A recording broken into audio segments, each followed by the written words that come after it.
Many years ago, when magic still existed in the world, various magical creatures coexisted with humans, maintaining harmonious relationships among themselves. These included elves, trolls, wizards, dragons, and many other diverse and interesting beings that we will encounter in the course of this story. However, centuries ago, there was a prophecy foretelling the coming of ominous magical beings seeking to invade this world and destroy all living things. They were followers of death, led by an ancient entity known by various names: Death, Fear, Devil, and so on. During this period, he was called Daggeron. The prophecy foretold that when Daggeron entered the realm of magic, he would bring endless suffering, as every move he made brought nothing but destruction and death. Every part of the land he stepped on was subjugated, poisoned by his presence. Faced with this threat, only 5 chosen ones, gifted with supernatural powers of the elemental forces fire, water, earth, air, and lightning could confront Daggeron and his army. The great battle between good and evil began when darkness first attempted to invade the magical world to seize it. Opening a corridor, Daggeron entered fully, poisoning a vast territory and the beings within it, attempting to move towards the realm of humans. During that time, a shard of lightning chose David, the king of humans, to stand against this threat. Confronting the desolate ruins, David realized that if Daggeron continued advancing toward the human kingdom, saving it would be impossible. Gathering all his strength into a powerful lightning strike, David struck Daggeron, slowing his steps. Rising into the air, he moved forward and with both hands pushed the giant monster, carrying it through the corridor. At the moment when Daggeron fully manifested in the world of evil, David, with maximum force, struck the corridor and sacrificed himself, closing the entrance and stopping the evil. The lightning shard was considered lost, and everyone believed that if Daggeron were to attempt to enter this world again, it would be impossible to fight him. Much time passed, centuries passed. The land once called sacred for its strong connection with nature was no longer the same. After Daggeron, these lands became known as the Dead Lands. This vast territory underwent a complete transformation, and the spirits of all beings dwelling there became poisoned and malevolent. From time to time, they would attack the kingdoms, causing immense damage to them all. In the world of magic, there were 4 kingdoms: the human kingdom, the kingdom of elves, trolls, and dwarves. To resist the constant attacks, powerful wizards from each kingdom joined forces, creating a mighty magical dome over the Dead Lands. This allowed them to protect their kingdoms from the assaults of malevolent creatures. Time passed, and the memory of the existence of evil faded from people's minds. Many no longer remembered what had happened and confidently believed that they had triumphed, and Daggeron would never return again. All these events seemed like a distant shadow in the past, as if the nightmare of the past was just a dream that dispersed with the arrival of a new day. In an era when the descendants of David ruled the human kingdom, King Raphael sat on the throne, and his spouse, Queen Lasma, shared power with him. In their family, there were 2 sons, the elder, Rusa, and the younger, Hayk. King Raphael was renowned for his strength, justice, and kindness, while Queen Lasma was known for her beauty, intelligence, modesty, and devotion to the family. They instilled important life values in their sons, aiming to make them worthy of their ancestors and loyal to their kingdom. They wanted them to appreciate true and essential life values, always stand by each other, supporting one another in challenging moments. It was a family where love, trust, and mutual support were cherished, and these values became the foundation for the prosperity of the kingdom.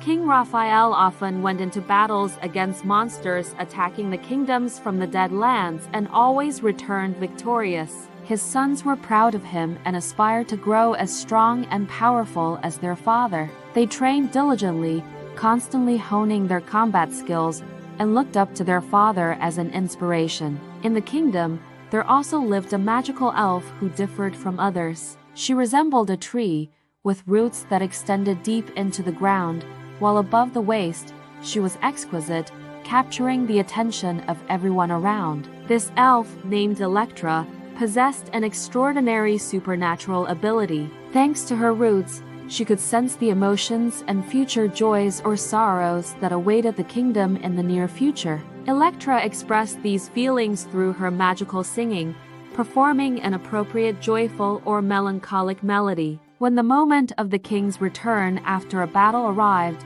Electra would start singing a cheerful song, filling the air with joy. This served as a clear signal for the kingdom's residents. The king was returning home as a victor. With her unique gift and exceptional music, Electra became an integral part of the kingdom's life, bringing not only omens but also hope for a bright future. The bond between King Raphael's sons, Rusa and Hayk, was unbreakable. They truly did everything together. Together, the two of them always went to the magical dome, which was located very close to the Dead Lands. While gazing at the evil beyond, they promised each other that when the time came, they would stand back to back against the darkness. The intertwining of their promises created an invisible thread connecting their souls. As time passed and the brothers grew older, their interests and preferences evolved. Hayk delved deeper into military service, dedicating himself to the defense of the kingdom. Meanwhile, Rusa, already experienced in matters of warfare, turned his gaze toward politics, recognizing his responsibility as the elder son. He knew that after the death of the king, he would have to ascend the throne and take on the responsibility of ruling the kingdom. Despite the differences in their paths, the brothers' promise remained strong, and they continued to be a support for each other in their life journeys. Shortly, Hayk falls in love with a girl named Soz, unaware that Rusa also harbors feelings for her. Soz is the daughter of Nain, one of the maids working in the palace. Since childhood, the brothers and Soz have been very close, always spending a lot of time together. Upon learning about Hayk's feelings, Soz joyfully accepts his proposal, unaware of Rusa's feelings for her. This fact saddens Rusa, but he tries not to show his emotions to his brother and expresses only happiness for them. After some time, Rusa also discovers his feelings and finds his soulmate in the daughter of the commander Monty, Epage. Soon after, Rusa and Epage decide to unite their lives in marriage. A lavish wedding takes place, celebrated with grandeur and joy, with kings from all kingdoms in attendance. Hayk and Soz enthusiastically share in Rusa's happiness, participating in the dances and joining the festive atmosphere. In the finale of the wedding, when all the guests are in a festive mood and energy for dancing is running low, the singer Electra takes the stage. Her voice fills the air, creating an atmosphere of magic, and the love song she performs seems to reflect what lies in Hayk's heart. Her melody penetrates every soul, as if narrating about tenderness, joy, and the power of love. In this moment, when the tired legs of the guests find reprieve and their gazes are focused on the music, Electra creates something special, adding enchantment to this pivotal moment in their lives. Taking Soz's hand, Hayk invites her to dance. At the end of the song, when the guests' delight reaches its peak, Hayk, holding Soz's hand, goes down on one knee, and with love in his eyes, he proposes to her. At this moment, the air is filled with the magic of love and joy, creating an unforgettable moment in their lives. The wedding venue falls silent, awaiting Soz's response. However, Soz doesn't keep them waiting for long. She agrees without hesitation. Hayk, feeling excitement and joy, embraces her, kisses her, and whispers in her ear, "For the rest of our lives." In that moment, time seems to freeze, and the promise becomes an indelible note of happiness in their shared journey. The entire hall fills with loud claps and applause, but the happiest individuals in this moment are King Raphael and Queen Lasma. Seeing the happiness of their sons is incomparably important to them. Hayk then asks his parents and brother to bless his union with Soz. Naturally, Hayk's request doesn't go unanswered, and they joyfully express their blessings. Thus, the conclusion of the wedding unfolds with even more grandeur and joy, emphasizing family unity and harmony in this special moment of happiness. Some time passes, a regular day, and everyone gathers around the singing tree, awaiting the return of King Raphael. But this time, Electra begins to sing a very sad and touching song. Sensing something amiss, the sons run to meet the king and see that all the leaders stand with bowed heads, looking at them with sad eyes. There is a heavy atmosphere in the air, full of anxiety and uncertainty. The king once again battled the evil monster, but this time he himself was mortally wounded. The last hours of his life were filled with struggle and courage, but the terrible injuries crept towards an inevitable end. Grief enveloped the royal palace, and the sons, standing nearby, watched as the great king fought with fate. Knowing that time was running out, a few minutes before his death, the king calls his sons to him to speak with them one last time. The brothers enter his room with teary eyes, and kneeling by the bed, they say, "We hear you, our dear father. My journey is coming to an end, and I want you to fulfill my last wish. You must always be together, protect each other, and confront any evil, even the one that may arise within you. Remain true to each other and don't let anyone take that from you. Only then can you save your lives, the kingdom, and those you love," says the king, looking at his sons with sad eyes. "Promise me that you will fulfill my final request," he concludes with a firm tone. "We promise, father," exclaim the sons without hesitation. Hearing this, the king smiles, peacefully closes his eyes, and descends into an eternal sleep. Their promise becomes an integral part of their destiny, and the love and guidance of their father remain with them, reminding them of what it means to be a united family. The death of King Raphael was a tragic loss for the magical world, and his departure left a void that was difficult to fill. He was loved and revered as a hero and a true leader. Following his departure, the eldest son, Rusa, ascends to the throne. Some time passes, and Rusa's wife, Epige, gives birth to a child. The joyous occasion is overshadowed by tragedy, as the childbirth is difficult, and Epige passes away after giving birth. This event deeply affects the king, triggering changes within him. Grief and the loss of his beloved wife transform him from a gentle and kind leader into an aggressive and closed individual. This harrowing experience also impacts Rusa's relationship with his brother. He becomes less tolerant, changes his perspectives, and distances himself from those close to him. Grief and loss lead to internal conflicts that manifest in his behavior and relationships with others. In the kingdom lived an exceptional sorcerer named Tyre, who not only served as an advisor but was also a close friend to King Raphael. His magical abilities and wisdom made him a key figure in the life of the kingdom. Tyre's advice was invaluable to the king, and his wise decisions helped strengthen the security and prosperity of the realm. Tyre also played a crucial role in uniting the sorcerers of the kingdom, creating a magical dome that served as protection against malevolent creatures, keeping them confined to the desolate lands.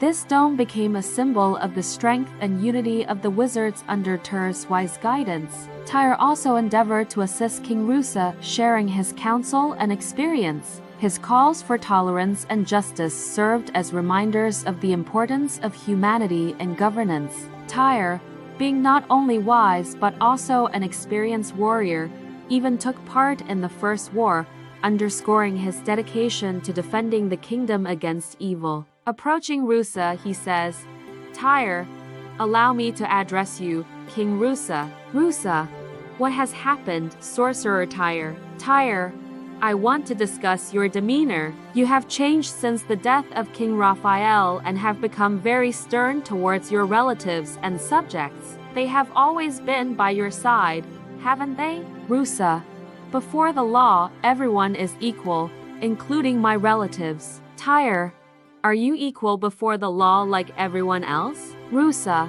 I am above all. Everyone must obey me." "Tyre, you know that King Raphael was my friend, and it was always through our advice that we managed to find the right solutions." "Rusa, no one is holding you here, and you can leave whenever you want. But if you stay, you must also obey me. Every time I need advice, I will turn to you." At that moment, the king's mother, Queen Lasma, entered the room, holding little David in her arms. Tyre bowed his head to King Rusa and Queen Lasma, then quietly bid them farewell, asking for forgiveness. The tension in the palace was escalating, so Hayk decided to accompany Sos to the royal summer residence, which was located a bit away from the palace. They chose to get married, opting for a simple ceremony without any festivities. Despite the disagreements between Rusa and Hayk, when danger loomed and evil sought to strike, the brothers would draw their swords and stand back to back, ready to fight off any threats. The strongest and bravest warriors of the kingdom would join them. While Rusa was their king, the warriors followed Hayk and carried out his commands. Thanks to Hayk's bold actions, they always emerged victorious, defeating giant monsters, and in the fiercest battles, he repeatedly saved his brother's life. Hayk had his own group of 100 warriors, personally selected by him. He faced all the challenges of battle with his group, always returning triumphant, following in the footsteps of his father, King Raphael. However, upon their return from battles, the citizens of the kingdom would start cheering and chanting the name of their king, Rusa. Hayk always remained in the shadow of Rusa, maintaining his humility and never complaining about it.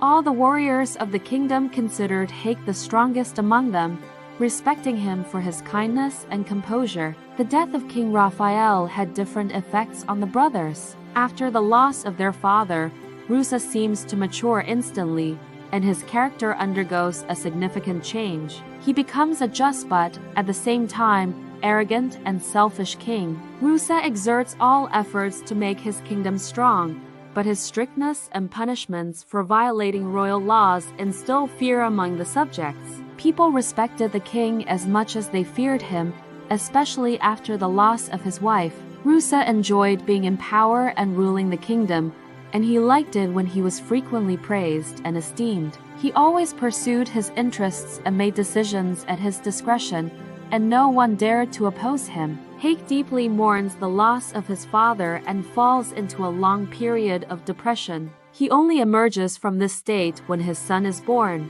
His joy knows no bounds, and he resumes a full and meaningful life. He names the newborn after his father, King Raphael. Hayk decides to mark this occasion by inviting all loyal and heroic warriors to his country house. King Rusa and his son David are also present to celebrate the birth of Raphael's son together. Several years pass, and with each day, Hayk becomes stronger and more experienced in battle. He is entrusted with the command of the entire royal army. Warriors under Hayk's leadership highly respect him and selflessly carry out his orders. This loyalty sparks some envy in the king, but Rusa tries to conceal his feelings, although he doesn't always succeed. Hayk harbors a deep love for his family and unwavering loyalty to the kingdom, ready to sacrifice anything for the well-being of his loved ones and the prosperity of the kingdom. He is even prepared to give his life in pursuit of these goals. During this time, horrific events were unfolding in the world of evil. Dagran planned to open several small corridors in the magical realm and suddenly kidnap several leaders. By replacing them with ominous sorcerers capable of assuming the appearance of any person or creature, he intended to sow chaos in the kingdom. His goal was to weaken the structure of the kingdom, sow discord within the palace, and when the time came, peacefully invade and annihilate everyone. Dagran wasn't merely seeking to conquer the magical world. His true aim was the destruction of all who lived there. The prophecy spoke of the nature sensing the proximity of the two worlds, providing the magical realm with a chance to fight and survive. When the 5 shards of nature made their choice and found their owners, that's when Dagran would attempt to invade the magical world. Certainly, it's worth noting that the magical world was far from perfect, and many of its inhabitants also harbored dormant evil that would awaken in the face of such challenges. For example, why does he have it, and I don't? Why do they love him so much, and not me? Why is he strong, and I'm not? Why is he rich, and I'm not? Why does he rule, and I don't? Such questions arose among them for a simple reason: envy. This feeling was more dangerous for the magical world than Daggeron himself, because those who succumbed to its influence were willing to commit vile acts: betrayal, lies, theft, slander, and even murder. Daggeron sensed the growing evil among the inhabitants of the magical world, and it brought him satisfaction. He actively tried to lure those consumed by envy to his side. Eventually, they became followers of Daggeron, serving him faithfully. Such people were everywhere, even in the royal palace. One of them was a man named Vasek, a relative of the late King Raphael. The king personally entrusted him with overseeing the palace's upkeep. Despite not trusting this deceitful individual, Rusa, out of respect for his father's memory, did not banish him from the palace. Vasek himself had expressed a desire for this position, and Rusa, despite his distrust, did not expel him from the palace, honoring the memory of his father. Now, let's consider trolls in the magical world. They differed from the characters depicted in some legends, where trolls were portrayed as evil monsters, enemies of humans, kidnapping and killing them. In this world, trolls were warriors, tall and broad-shouldered, significantly stronger than humans but slow and not particularly intelligent. Their appearance resembled that of humans, but with much rougher facial features. Trolls coexisted with the kingdoms in harmony. However, they held a particular dislike for elves, considering them arrogant beings who overestimated their significance. Elves, in turn, did not harbor much sympathy for trolls, viewing them as coarse and quarrelsome. Nevertheless, this did not prevent them from living in harmony, adhering to the laws of the magical world. Allow me to introduce you to a troll named Van, who was one of the warriors in the 100 chosen by Hayk. Van stood out for his physical strength, responsibility, and sense of justice, making him unparalleled in the Troll Kingdom. His participation in the competitions held there always yielded outstanding results, making him the perfect choice for Hayk. After some time, an event occurred in the Troll Kingdom that became extremely significant. On a regular day, Van decided to go hunting in the forest with the goal of capturing a disobedient and dangerous creature named Gamper. This magical being possessed the unique ability to shrink to the size of a mouse and suddenly grow to gigantic proportions. When Van spotted Gamper, he approached slowly, took a spear in hand, and forcefully threw it towards the creature. However, sensing danger, Gamper instantly shrank, and the spear intended for it hit a tree. Right after that, Gamper quickly ran deeper into the forest. Determined to pursue it, Van grabbed his spear and began following the tracks. Arriving there, the troll was very irritated by the unsuccessful attempt to catch the mischievous creature. He took a deep breath and turned to head back home. However, Gamper suddenly appeared from behind, not shrunk this time, but rather greatly enlarged and enraged. Seeing this, Van was taken aback and, taking a step back, clumsily fell off a cliff, losing consciousness. Van slowly regains consciousness and realizes he is in an unfamiliar place resembling an endless desert. Taking a few steps, he senses that something is wrong with the ground. Trying to move forward to understand his surroundings, he notices that with each step, his legs sink into a thick mass, as if the earth is gradually engulfing him. He tries to break free, thrashing around, but the sticky soil seems relentless. Suddenly, Van feels his body starting to sink, and his hands helplessly search for support. The earth around him seems to have its own will, and he becomes part of its embrace. His breath catches as the dense mass pulls him deeper. At the moment when he feels he is losing consciousness, cold water pours down on him from the sky. Van jolted awake, shaken by the strange nightmare. His brother, Mir, stood nearby, holding a bucket of water. "Are you okay, brother?" Mir asked, concern evident on his face. Van rose, feeling solid ground beneath him. He looked around, trying to make sense of what had happened, and wondered, was it a dream or reality? After resting for a few minutes, the brothers headed home. However, as they passed through the forest, Van suddenly stopped and turned to his brother. "Van, brother, do you hear those voices?" "Mir, what voices, Van?" Van. It's like someone is speaking from behind the trees. Mir. I think you've hit your head quite hard. He laughed. Let's go home, lie down, and rest. Everything will be over when you wake up in the morning. So, returning home late in the evening, Van, very tired, decides to go to sleep.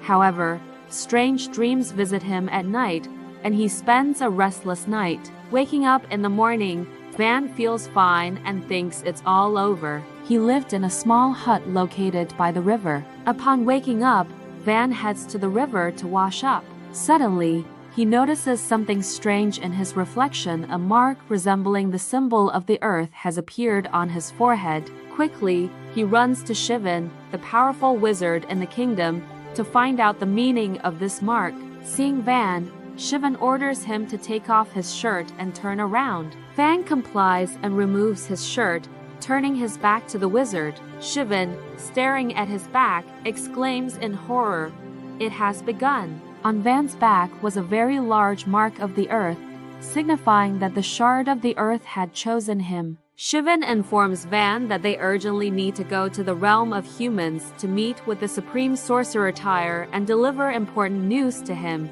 The news reaches the Troll King Haldi, who orders several dozen warriors to accompany them. Several days later, they reach the realm of humans. As they approach the royal palace, they see that the bearers of the other 3 shards, chosen by nature, have also arrived. The shard of fire chose the blacksmith's son, Areg. The shard of water chose the young sorcerer, Demeter. And the shard of air chose the elf, Nain. Like Van, they had strange dreams and woke up to find elemental symbols corresponding to fire, water, and air on their bodies. King Rusa calls a meeting of representatives from all kingdoms, powerful wizards, Hayk, and his leading warriors. The purpose of the meeting is to discuss a strategy for the current situation. Nature has made its choice, indicating that evil is close. The participants discuss how they should prepare for the battle against the impending darkness. Everyone realizes that the events foretold in the prophecy will soon unfold. Hayk suggests personally training the 4 young men in the art of combat and mastering various types of weapons. Tyre, the most powerful wizard in all the kingdoms, proposes teaching them the proper ways of handling magic and sorcery. While everything sounds promising, there is one question that concerns everyone: how will they defeat the evil without the 5th element of nature, the shard of lightning? King Rusa reassures everyone, stating that it is not yet time to panic, and declares that they have ample time. He promises that they will prepare by uniting the armies of all kingdoms into a unified powerful force, the largest and strongest in history. In conclusion, he adds, "Together with the 4 chosen by nature, we will rise against the forces of evil and defeat them once and for all." The prophecy foretold that nature would make its choice when 2 worlds come closest to each other. After some time following this choice, the sky will turn red, the corridors between the evil and magical realms will open, and he will come Daggerin himself. Rusa, understanding all of this perfectly, continues, "Rusa, friends, we have little time. Let's declare a gathering in our kingdoms, summon all those capable of wielding weapons, and teach them to fight." After carefully listening to the entire assembly, Gitrin, the king of dwarves, says, "Gitrin, we will not participate in this war and will not join this alliance." Rusa, "What is the reason?" you ask. Gitrin, "We will go to our caves and wait in the underground realm until this war is over," says the king of dwarves. Haldi, the troll king, asks, "Haldi, do you think evil will forget about the existence of dwarves?" Gitrin, "I do all this to save my kingdom and all dwarves,"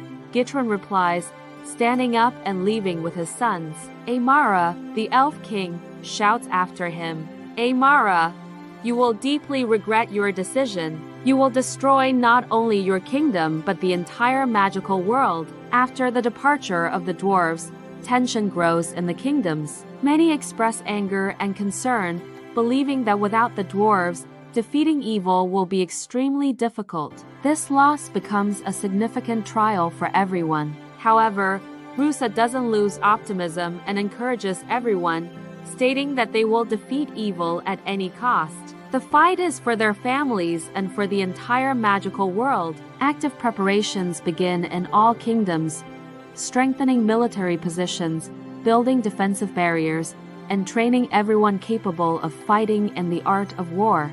Let's get acquainted with the 3 other heroes chosen by nature. One of them is Areg. Areg, chosen by the element of fire, was the son of the blacksmith Tusha, who once stood beside King Raphael as one of the most loyal and powerful warriors. Tusha himself was slender, tall, and possessed supernatural strength. In one of the battles, he saved the king's life by destroying a monster but suffered a severe leg injury, preventing him from continuing to participate in the defense of the kingdoms. After this, Tusha, Areg's father, started working as a blacksmith to contribute to his kingdom in any way possible. He crafted a powerful sword resembling a real lightning with fire and named it Ketzik.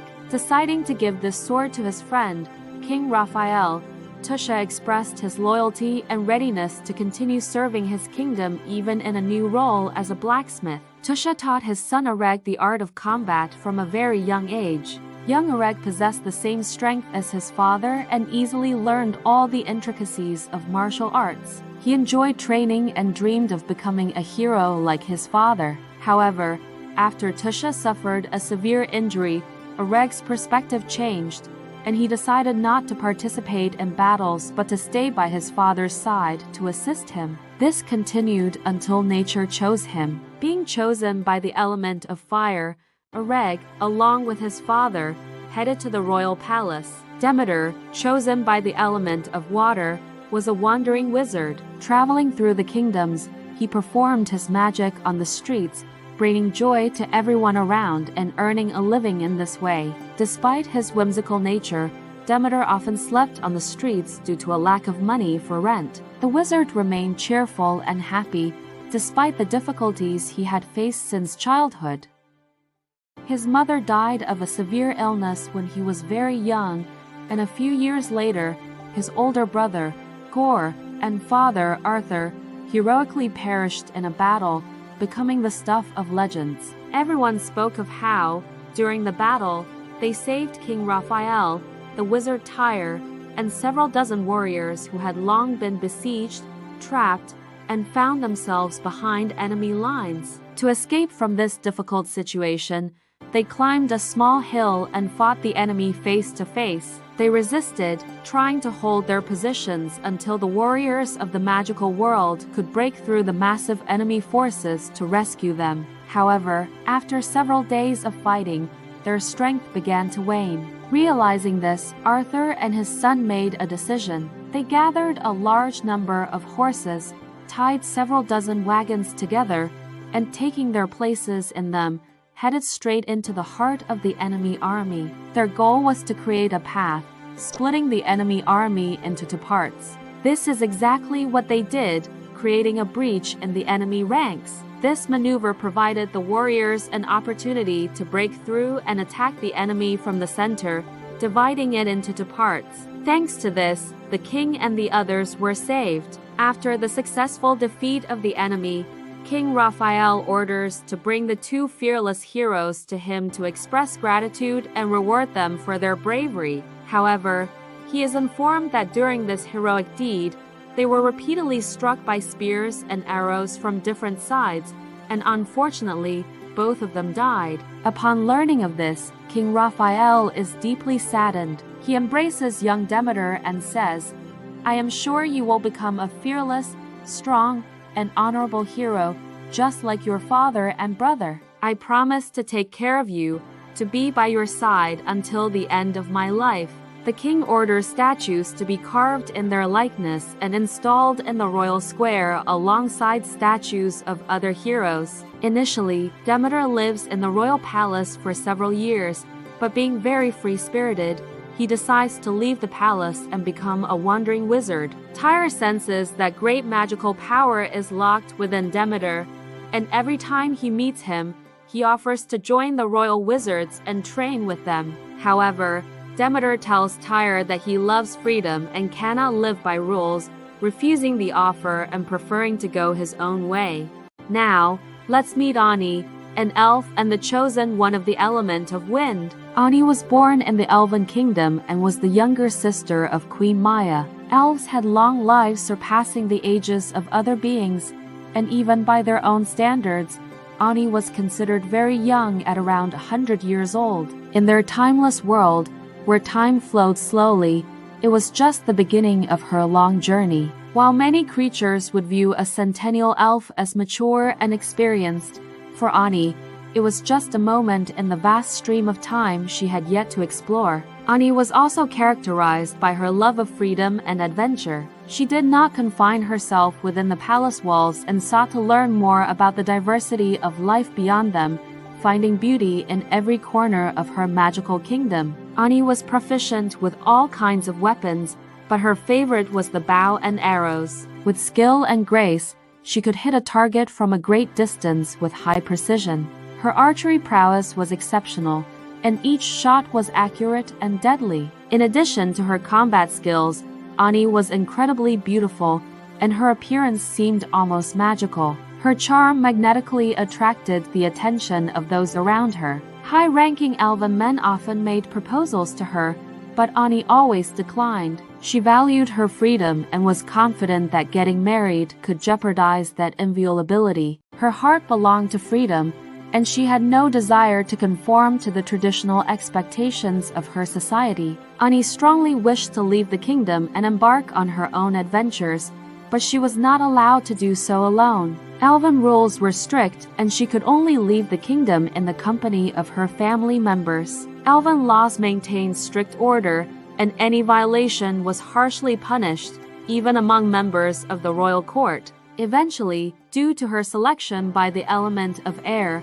Ani achieves her long-awaited goal, successfully escaping from the Elven Kingdom. This moment signifies liberation for her, opening doors to new adventures and opportunities in the world beyond her familiar walls. Elven laws and restrictions that seemed insurmountable become just a part of the past when she encounters the freedom she has long desired. Time has come, and the wizard Tyre summons the 4 chosen heroes of nature. Meeting with them, he recounts an important prophecy and declares that the chosen ones must be armed with powerful and magical weapons. Tyre explains that these weapons can only be crafted by special gnome blacksmiths residing in the depths of the gnome kingdom.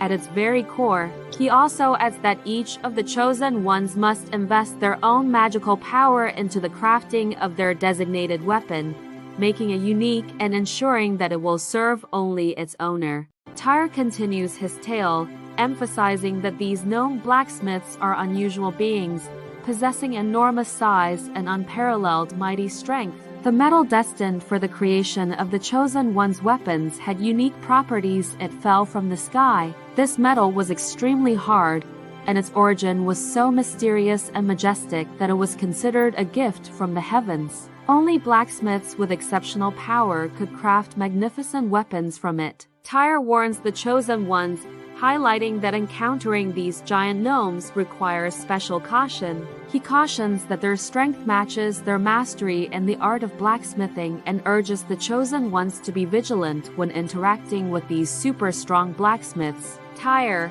now go and rest. Early tomorrow, all of you will embark on a challenging and long journey that will determine the fate of this world. As the dead lands lie in the middle of the Gnome Kingdom and the Human Kingdom, and crossing this area is extremely dangerous, King Gitran of the Gnomes, along with King Raphael, decided to build a very long tunnel. This would allow the inhabitants of both kingdoms to communicate and collaborate with each other, bypassing the dead lands. The tunnel was dug through the rocks, connecting the Human Kingdom with the entrance to the underground Gnome Kingdom. In the morning, the Chosen Ones wake up, quickly gather their belongings, mount their horses, and head towards the entrance of the tunnel. However, when they reach the tunnel, they see that it is completely destroyed. Apparently, King Gitran of the Gnomes, upon returning to his kingdom, decided to destroy the tunnel to prevent anyone from entering their realm. After the failure with the destroyed tunnel, the chosen ones realize that they have no other choice but to venture into the kingdom of dwarves through the Dead Lands. Mounting their horses, they set off into the Dead Lands. Approaching the magical dome, the chosen ones decide to release the horses and proceed into the Dead Lands without them, navigating this perilous stretch more cautiously and staying unnoticed. Now let's talk a bit about the magical dome. All the wizards, led by Tyro, unite to create this magical barrier in the form of a dome. They connect the domes with a magical being named Amonir. They do this so that only members of the kingdoms can pass through the barrier. Before anyone crosses the barrier, Amonir asks the question, "Who are you, and from which kingdom?" If the answer is correct, only then can they be allowed through the barrier. Amonir cannot be deceived, and thanks to the power bestowed upon him by the wizards, he is also indestructible. However, from time to time, more powerful and malevolent creatures approach the barrier, posing a threat to its integrity. Amonir quickly sent signals to the kingdoms so that warriors could come to the aid and prevent their invasion attempts as soon as possible. Recently, Amonir, having lost some of his strength, became more vulnerable, and breaches became more frequent occurrences. Nevertheless, the royal forces were always on alert and successfully neutralized the threats. Alright, facing Amonir, the heroes find themselves in the Dead Lands. Elf Ani takes out a map, gathers everyone around, and asks which way to go. Through the swamps, the cliffs, or the forest? Looking at the map, Ani says, "Ani, let's go through the cliffs, where the air is clear and the path is visible. It will be more challenging, but I believe it's the most correct and safe way." Demeter, "Or perhaps we'll go through the swamps. I can control water, and in the swamps, I'll feel every movement. We'll be prepared for all kinds of dangers." Oreg, "What swamps? Everything is poisoned in the swamps, and you can't deal with the water there. And if we go through the rocks, we won't make it in time." Van, "We'll go through the forest. It's the shortest route, and we hope that in the forest, we'll find at least a bit of nature to help us defend against the evil creatures in the Dead Lands." The chosen ones agree with Van and decide to go through the forest, relying on nature's help. Entering the forest, they discover many wonderful and beautiful sights. Tall trees, large and lush bushes, and many animals and birds. They do not even feel fear of the chosen ones and, instead of running away, they approach. During the walk, they seem to accompany the chosen ones. Seeing all this, they are very surprised and come to the conclusion that this forest cannot be called dead. After all, there is so much life here, and nature is as beautiful as in their own magical world. After this, they experience joy, begin to walk through the forest, joke. Only the elf Ani was restless and felt the presence of evil. After walking for some time, Ani says, "Something is off with this place, please, don't touch anything."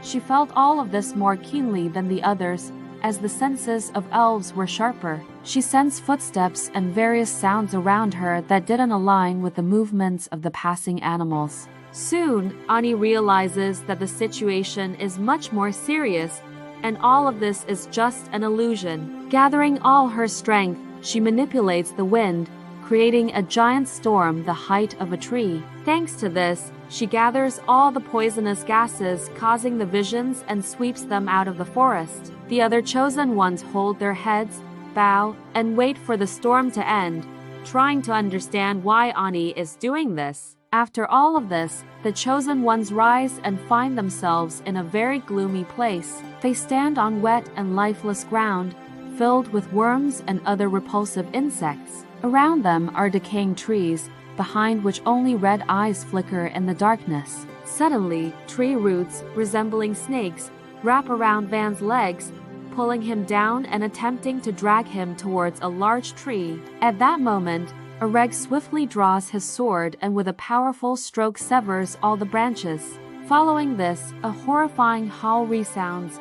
The large tree opens its eyes, and with clenched teeth, it starts moving towards the heroes. These monster trees grab their victims and drag them with their large fangs, resembling mouths with sharp teeth capable of devouring everything. In that forest, various creatures inhabited, their spirits poisoned by evil. They became cruel and menacing monsters, given orders to stop and kill the 4 heroes chosen by nature. Thus, the chosen ones begin to quickly run through the forest, trying to escape from these monster trees. However, they are already being pursued by other flying creatures that look like beautiful women. These creatures lure their victims deep into the forest with their beauty, then turn into vampire bats and kill them by consuming their blood. Jumping from tree to tree, they shoot poisonous spears towards the chosen ones.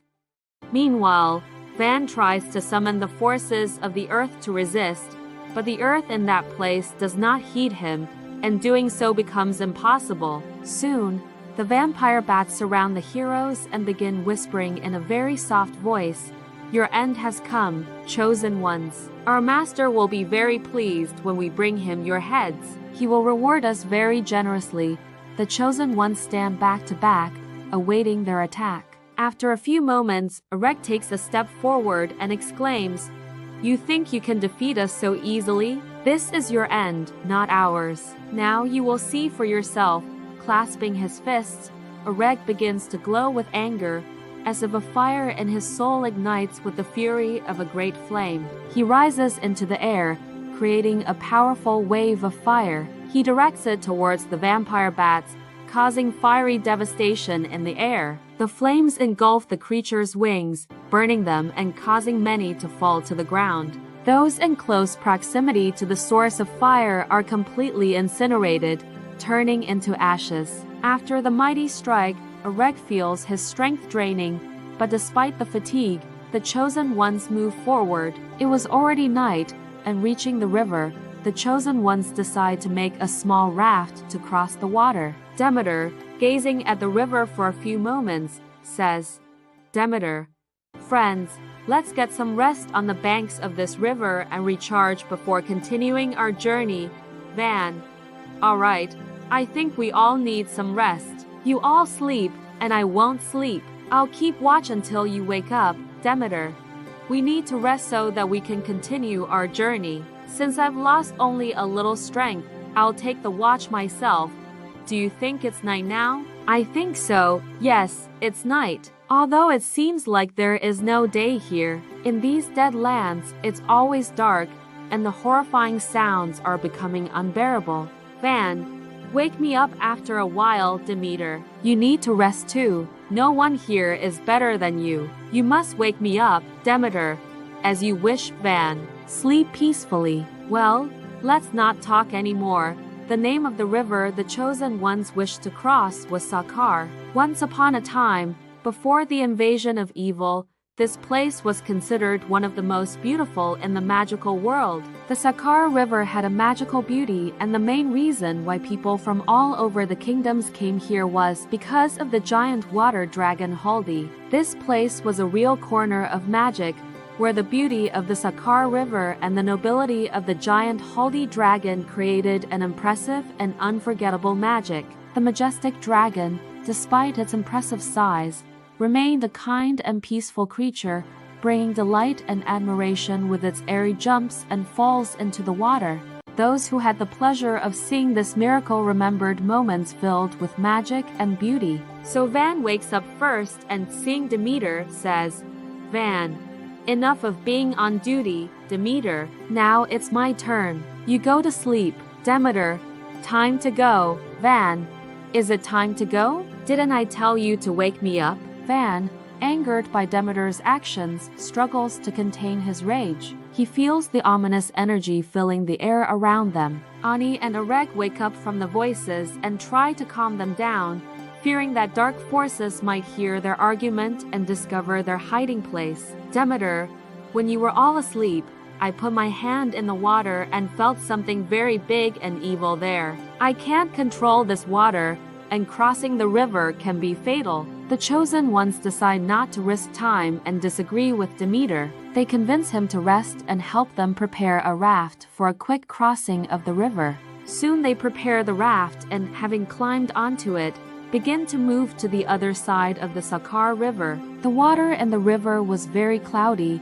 Nothing living was visible, only dead fish that rose to the surface. The chosen one slowly swam forward, trying to remain unnoticed in order to safely cross to the other side of the river. When there was little left and the tension began to subside, Areg did not miss the opportunity to lighten the mood and joked, "Areg, Demeter, you scared us a lot. It seemed that it would take days to cover this short distance." Van, "Yes, Areg is right. Everything went too easily." Demeter, "Everyone be silent. An evil and powerful creature is approaching us. Get ready." Suddenly, the chosen ones notice very large fins circling around them in the water, which disappear under the surface. The chosen freeze, hold their breath, hoping that the monster will bypass them and not attack.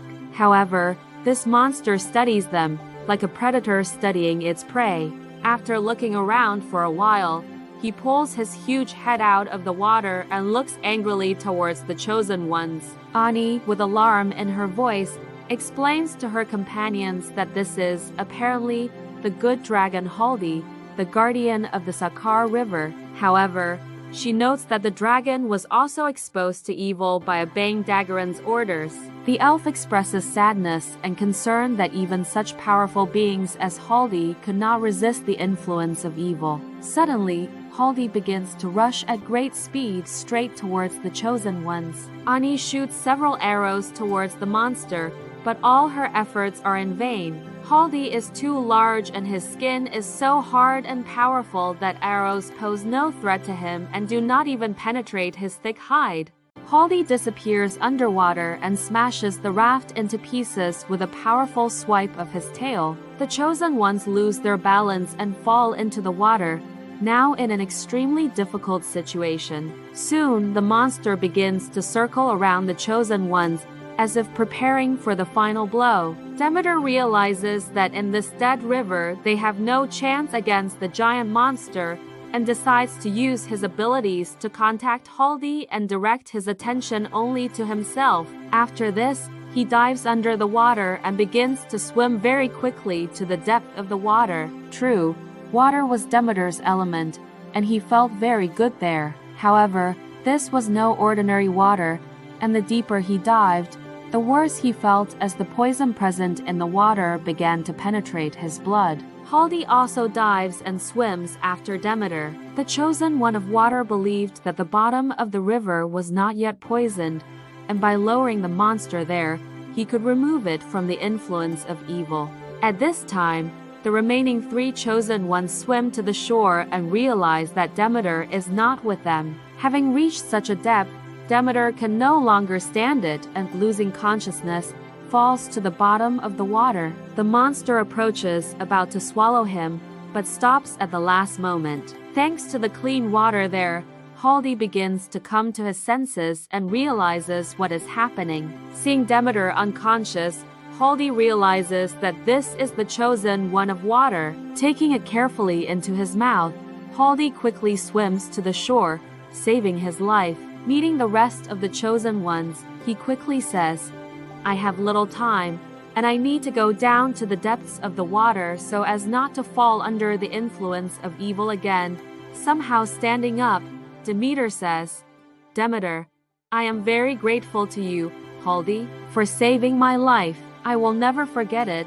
Haldi, looking at the brave Demeter with a smile, asks, "Haldi, wasn't it because of me that your life was endangered, young hero?" Continuing the conversation, he adds, "Haldi, you have taken on a very heavy burden at such a young age, but so it was decided by nature. I wish you good luck. We will definitely meet again." With these words, the kind monster finishes his speech and once again dives deep into the water. The chosen ones are elated to see the kind monster break free from the clutches of evil, but time is running out for them. They enter the forest and start running quickly towards the gnome caves. With every step, they feel the evil monsters of the forest pursuing them, and at this moment, running becomes increasingly difficult. Beasts and dark forces breathe down their necks, and the tension builds. Van, the chosen one of the land, looks back and realizes that the malevolent beings are very close and something needs to be done, or they won't be able to reach the magical dome. Aware of the danger, he decides to use his connection with the earth to protect his comrades. Van stops, turns to the monsters, and forcefully strikes the ground with both hands. The earth begins to rumble and crack, creating a massive rift between the chosen ones and their ominous pursuers. The evil creatures, realizing they have fallen into a trap, try to retreat, but is already too late. The ground beneath their feet shatters, creating a chasm that becomes an insurmountable barrier for the monsters. In this way, Van buys time for himself and his friends to safely cross to the other side of the magical dome, unharmed. The chosen ones finally emerge from the dead lands and approach the caves where the kingdom of the gnomes was located. The entrance doors to the cave turn out to be huge, despite the fact that most of the gnomes were short. The chosen ones notice with surprise that no one is guarding the entrance and the door is open. Entering the kingdom of the gnomes, they see that everything is fine there. The gnomes are very calm and disciplined in their work. Elf Annie expresses her suspicions, noting that everything that is happening seems very suspicious to her. This is unusual for gnomes, who are usually rambunctious, talking loudly and arguing over little things, but they are now showing unusual wisdom and quietness. At this moment, one of the royal guards, who stands out among the dwarves for his height, approaches the chosen ones. He asks them why they came to the kingdom of the gnomes. Areg replies that they have come to meet with Githran, the king of the dwarves, because they have important matters to discuss. At the same time, evil has already begun to act in the human kingdom. Daggeron opens several secret passages and directs his sorcerers there with the aim of kidnapping King Rusa and several influential individuals who play a crucial role in governing the human kingdom. That night, Hayk was very restless and could not sleep. Suddenly, he gets out of bed, gets dressed, takes his sword, and quickly heads out of his country house. Soz, his wife, wakes up from the sounds, quickly follows him and asks, "Soz, where are you going this late at night, Hayk? What's happened?" "Hayk, I feel that something is amiss at the palace, and it's time for me to go. Always stay close to Raphael, lock the doors, and under no circumstances leave the country house."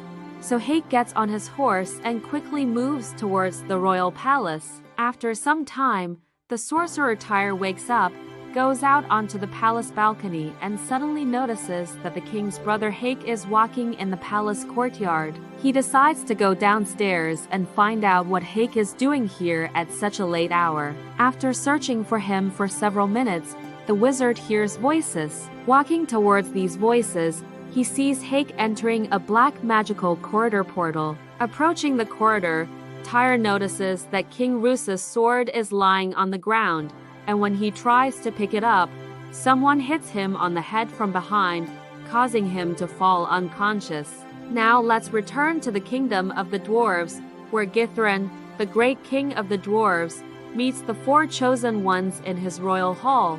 Entering the room, the heroes are amazed by its size, a huge hall with a high ceiling, decorated with massive statues, as if guarding the path from the doors of the hall to the throne. For the chosen few, this is not like a hall of gnomes, but like a giant royal palace. The chosen ones, overwhelmed by the majestic atmosphere, make their way to Githran, seated on her magnificent throne. Standing in front of the royal throne are two mysterious dwarf guards, dressed entirely in black, hiding their faces. These to stand out from the crowd with their mystical appearance. Along the sides of the hall, every meter along the walls, gnome guards are stationed, creating the impression of impenetrable protection. Approaching the throne, they bow and greet King Githran. The Gnome King also welcomes them and, in a very calm voice, asks, "How did I achieve such respect that four chosen by nature came such a long way and came to visit me?"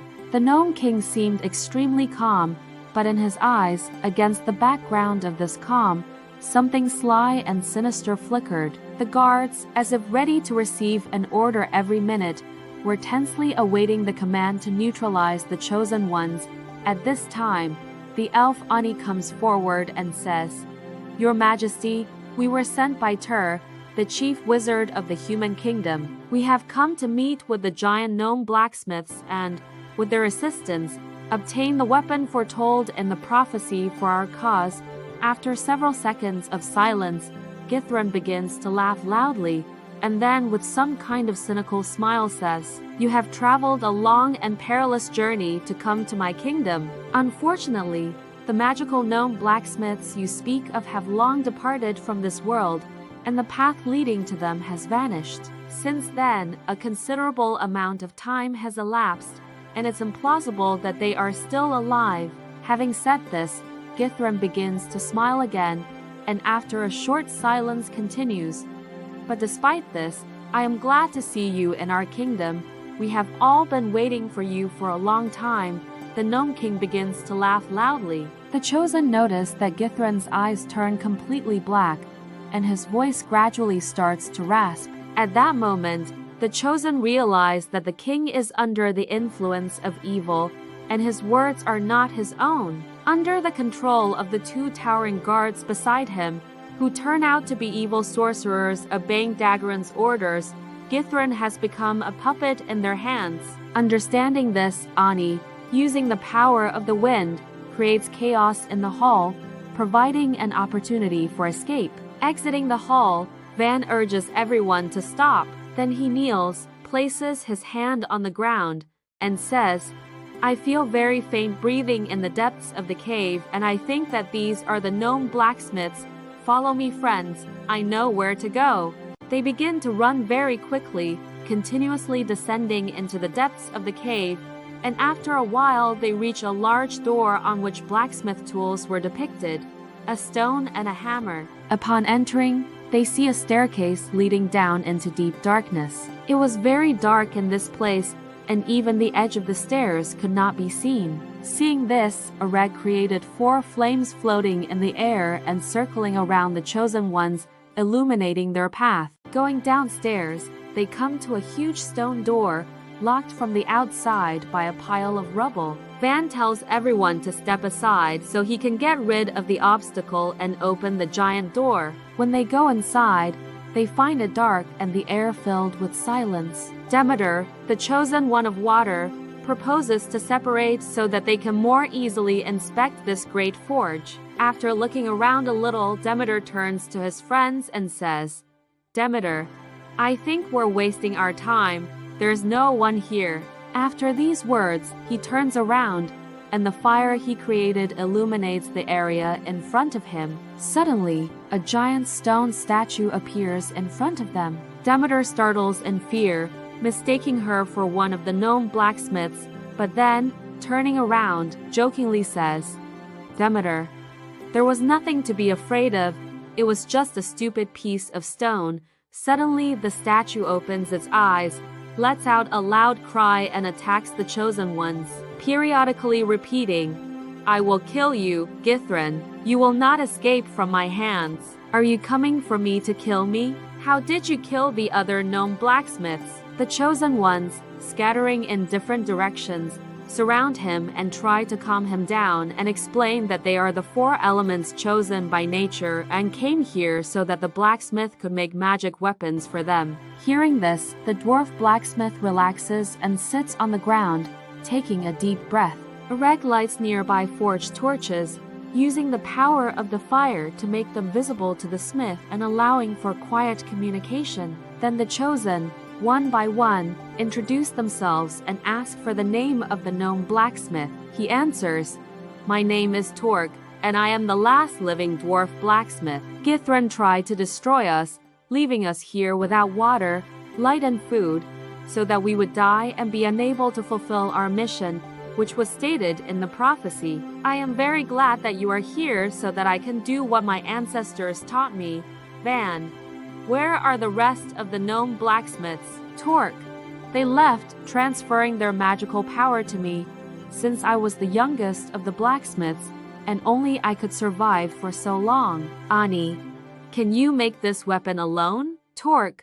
Of course, I can handle it. There is one small difficulty. I don't know how we can work in this forge, because there is no fire, no water, no wind. Their paths are completely blocked." "Areg, don't worry about it."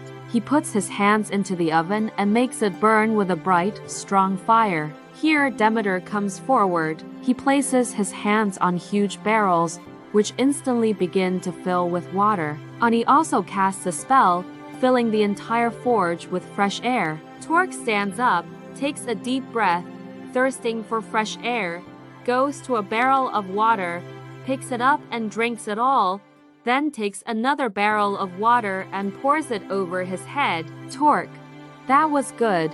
Let's solve one more problem. We need metals that are in meteorites, but it is very difficult to extract them from there. Van: where are they? Torque: in the next room. Can you separate them from those meteorites? Van: of course I can.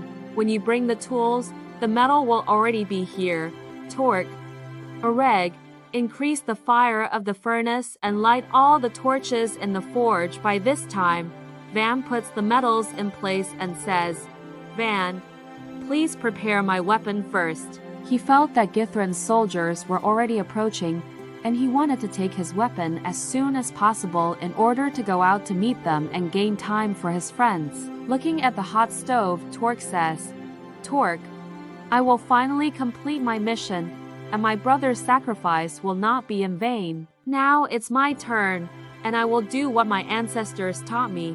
Torque fills a container with metals on top of the furnace, and then, looking at Areg, tells him to turn up the heat. Areg places both hands on the stove, causing the fire to spread across it like a living creature. Torque addresses Van. Torque: Van, you need to add a few drops of your blood to this molten metal. Thus, thanks to the strength given to you by nature, only you will be able to use this weapon. Van follows Torque's instructions, adding a few drops of his blood to the molten metal. As a result, two powerful forces mix, resulting in a shape resembling a large stone block. A moment later, Torque hits the mold with his giant hammer, breaking it apart. Soon the cracks widen, the shape rises into the air and finally explodes into pieces. After the explosion, the chosen ones look up and see a huge hammer floating in the air, as if waiting for its owner. Van instantly feels his connection to the hammer, reaches out his hand, and the giant hammer disappears, appearing next to him. Van's magical connection with the hammer turns out to be extremely strong. The weapon not only gives him the ability to deliver powerful blows, but also completely transforms his clothing, turning it into effective armor. This armor would allow Van to withstand heavy blows, making it extremely difficult to penetrate. After that, Torque begins preparing weapons for Areg, while Van rushes towards Githran's warriors, saying, Van, I will keep them occupied for as long as possible and test my new weapon, which I happen to quite like, Ani. Van, you haven't forgotten that they are under the influence of evil magic and are not aware of their actions, right? Please try to avoid lethal blows. Van, I will try not to cause fatal wounds. Van opens the door of the forge and discovers an army of gnome guards there, numbering about 100. Then he closes the door and says, Van, come on, I'll show you what real power is. Entering the army of gnomes, Van unleashes a brutal duel with them, knocking down several guards with each blow. Most of them collide with the walls of the cave, lose consciousness and fall to the ground, becoming immobilized. Van is soon joined by Areg, armed with a sword made by Torque. This sword burns its victims upon touch and is a deadly weapon. Thanks to the sword, Areg's movements become several times faster than others. He quickly enters the fight and within seconds neutralizes the remaining dwarves who remained on their feet after Van's blows. After this, both decide to go upstairs and attack Githran first. When they enter the large hall of the gnomes, Githran appears before them, standing at the throne, and next to him are two evil sorcerers. In front of the throne is a huge army of dwarves. Gnome warriors quickly surround the chosen ones, closing the door from the inside. At this moment, King Githran says, Githran, you have little time to surrender and drop your weapons, or we will kill you. After these words, Van and Areg begin to laugh loudly, which angers Githran and those two sorcerers who order to attack and kill them. Van, Areg, do you remember that we don't kill anyone? Areg, it's easy to say. Your weapon is not a sharp sword, every blow of which can be fatal.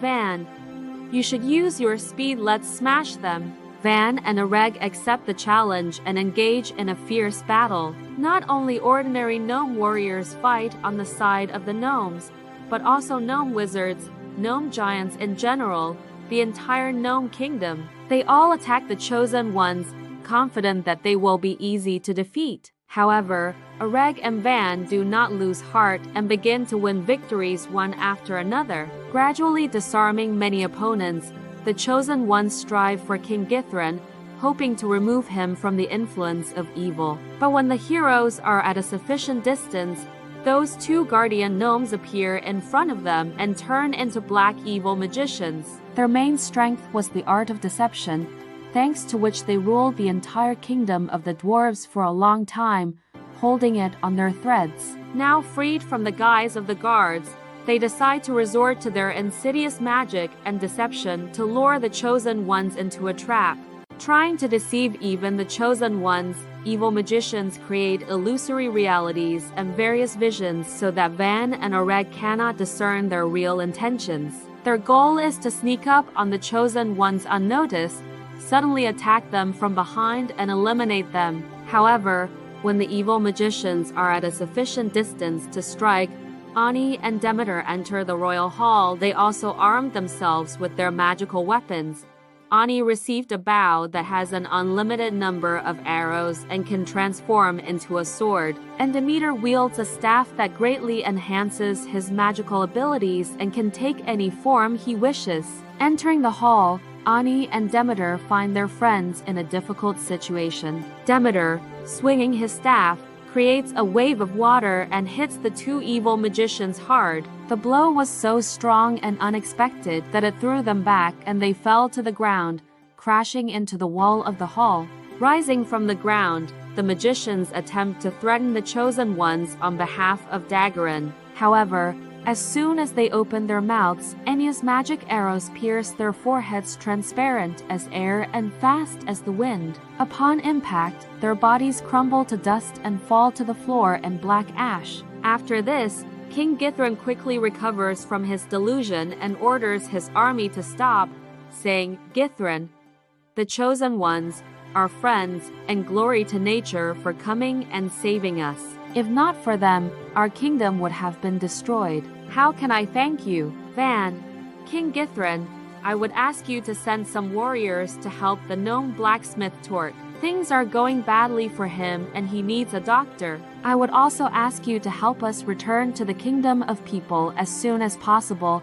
The chosen ones tell Githrin about the situation, and he immediately gives the order to the gnomes to gather and open the tunnel, while several gnomes help Torque up. The rest, with the support of Van and the other chosen ones, quickly dig out the tunnel. Expressing gratitude to King Githrin, the chosen ones hurry to the realm of humans. The chosen ones, approaching the castle, hear the sounds of crying. When they enter the palace courtyard, they find King Rusa sitting on the ground, sobbing near the corpse of his brother Hayk. The sorcerer Tyre stands next to him, expressing joy and trying to make some kind of statement. Many people from the kingdom gathered around, trying to understand what had happened. Seeing the chosen ones, Tyre says, "Tyre, it's so good that you returned to this fateful moment. Today, the magical world has defeated evil." Demeter, what happened, Tyre? Tyre, we defeated evil thanks to King Rusa. Entering the world of evil, he killed Daggerin and closed all the corridors. It turned out that King Rusa is the fifth element chosen by nature, lightning. Van and Hayk, how did this happen? Who killed him? Tyre, the most painful thing about this situation is that we learned that the king's brother, Hayk, was a traitor. He collaborated with Daggerin in an attempt to kill King Rusa and seize the throne. Van, it's impossible. Hayk couldn't betray his people and his brother. Picking up his giant hammer, Hayk has done more for this kingdom and the magical world than all of us combined. I don't agree with you, Tyre. I'll figure it out myself. Tyre, I advise you to rest and lay down your magical weapons. It is no longer needed. Daggerin is defeated. Tyre. If you do not listen to me now and do what I say, we will have to consider you traitors and sentence you to death. Now I will show you how it all happened. Tyr shows a vision in the sky where King Rusa is seen piercing Daggerin's heart with a lightning sword, and Hayk tries to stab him in the back. Queen Lasma exclaims, "Lasma, enough, I can't look at this." Hugs Hayki's son Raphael and begins to cry. "Your father is a hero, never forget that. Do you hear me, Raphael?" She repeats, never forget, Raphael." "I won't forget, Grandma," hugs her Ani. "Friends, let's lay down our arms and listen to the wise wizard Tyre." Tyre addresses the guards, "Take the magical weapons and store them in the royal treasury. It will be safe there." Tyre, "You can return to your homes and go about your business," exclaiming this day is a holiday for the entire magical world, and we should celebrate it as a day of victory. Everyone is delighted and expresses their joy with words of praise. Smiles bloom on faces and hope and pride fill the air. However, in the eyes of the mother, Queen Lasma, in the eyes of her son Raphael, his wife Sos and the 4 chosen ones, sadness and disappointment flicker. Thus ends the first part of the story. To be continued.